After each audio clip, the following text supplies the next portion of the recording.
Hey, what's up everybody? It's Ben Rama here with another Magic the Gathering Puzzle Quest video. And in this one here, we're taking a look at a deck based around a couple of cards. One that I just picked up in an event pack, and that is Atraxa Grand Unifier. I had the Masterpiece version of her before, the one that Proliferate escalates at the end of turn, but this one I think is much more interesting due to its fetch ability. Everything gets half mana when she enters the board.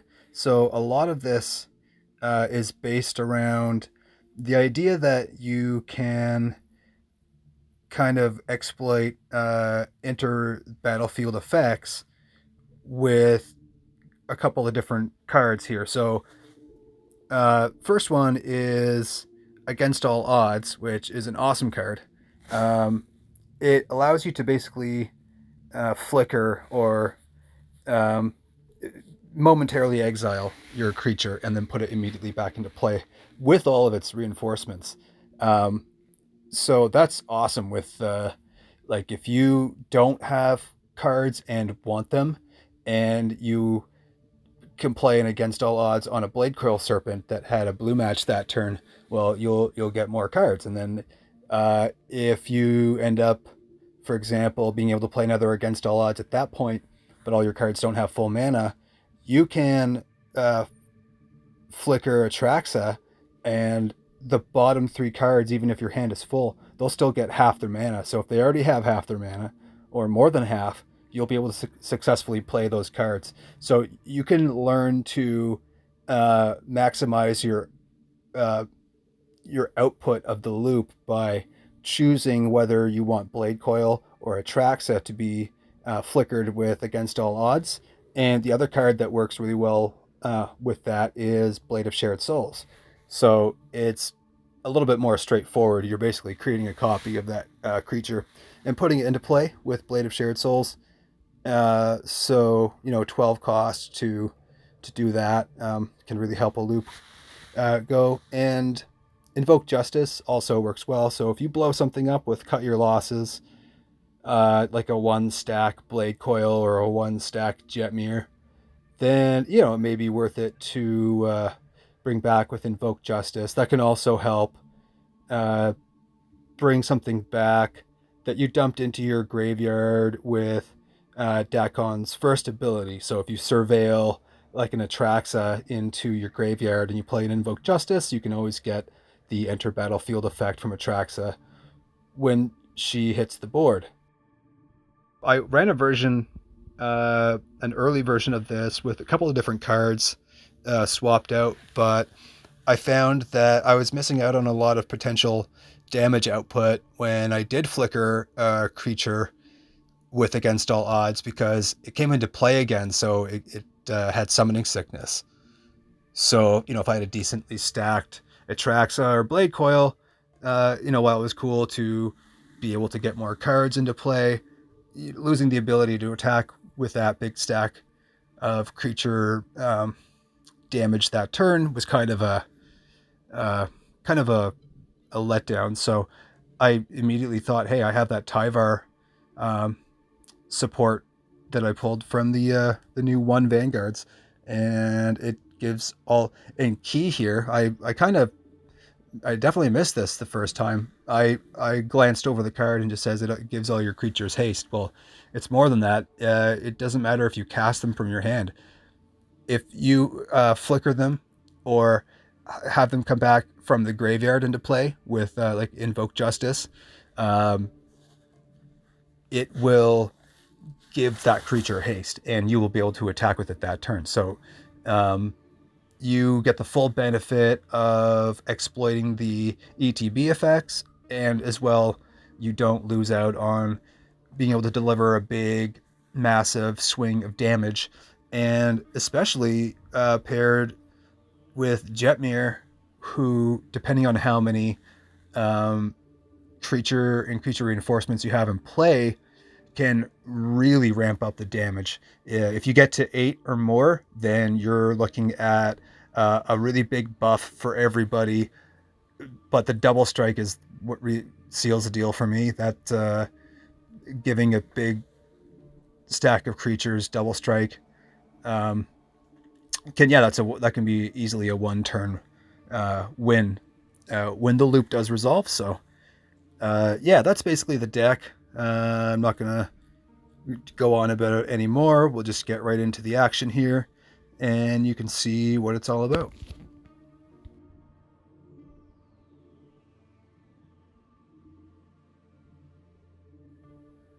All right, so this battle here against Angrath, I got a Blade Coil, actually 2 Blade Coil Serpents, and Against All Odds in my hand. Just trying to get down Blade Coil Serpent here. Didn't get a lot of blue, but we did get a black match there, so it's always nice to dump your opponent's hand first turn. That's actually so savage. I mean, luckily I've never had that happen to me where somebody drops a blue and black match Blade Coil first turn. But yeah, that's no fun. So once we get some more blue on the board, we'll see if we can take advantage of flickering Blade Coil with Against All Odds, so we can get some loop rolling here.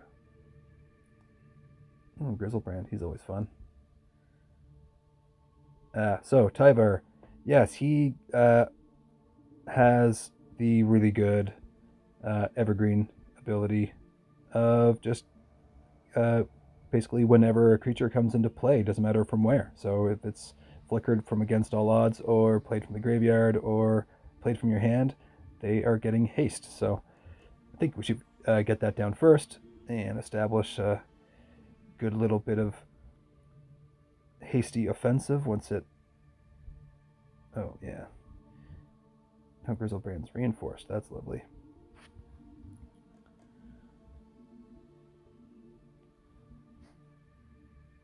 But that should do the trick there. So we're going to flicker Blade Coil. Hopefully there's enough blue to play those Cut Your Losses that we surveilled for last turn, which we did, luckily. Blade of Shared Souls is perfect. Play that on your Blade Coil, it'll keep that going. Rebels are perfect for blowing up to cut your losses. Yeah, see, we're already up to 48 damage with Blade Coil Serpent. Like, that's...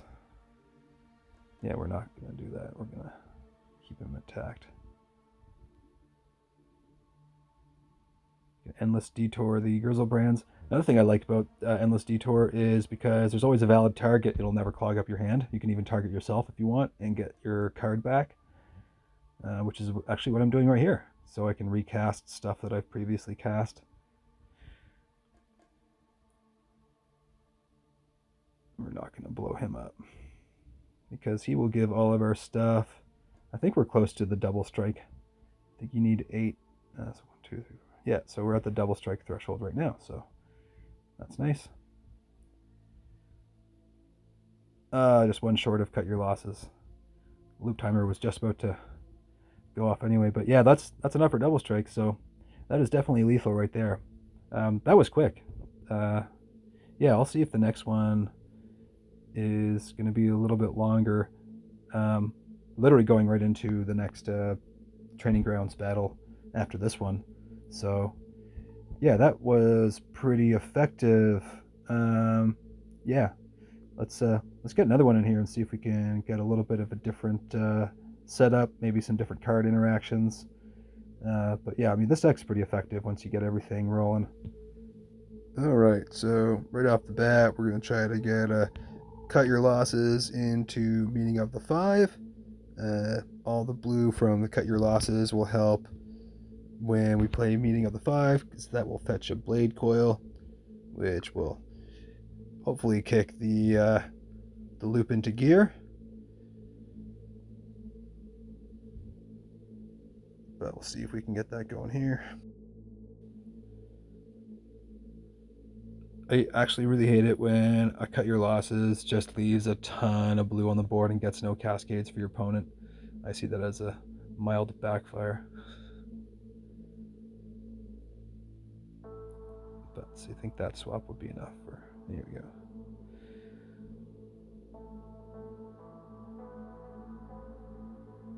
Yeah, he has no ETBFX Jetmir, so it doesn't really make sense to play against all odds on him.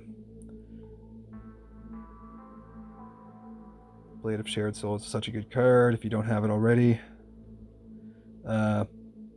It's actually so much better than some of the other copy creature spells that we've had. They're all now legacy, but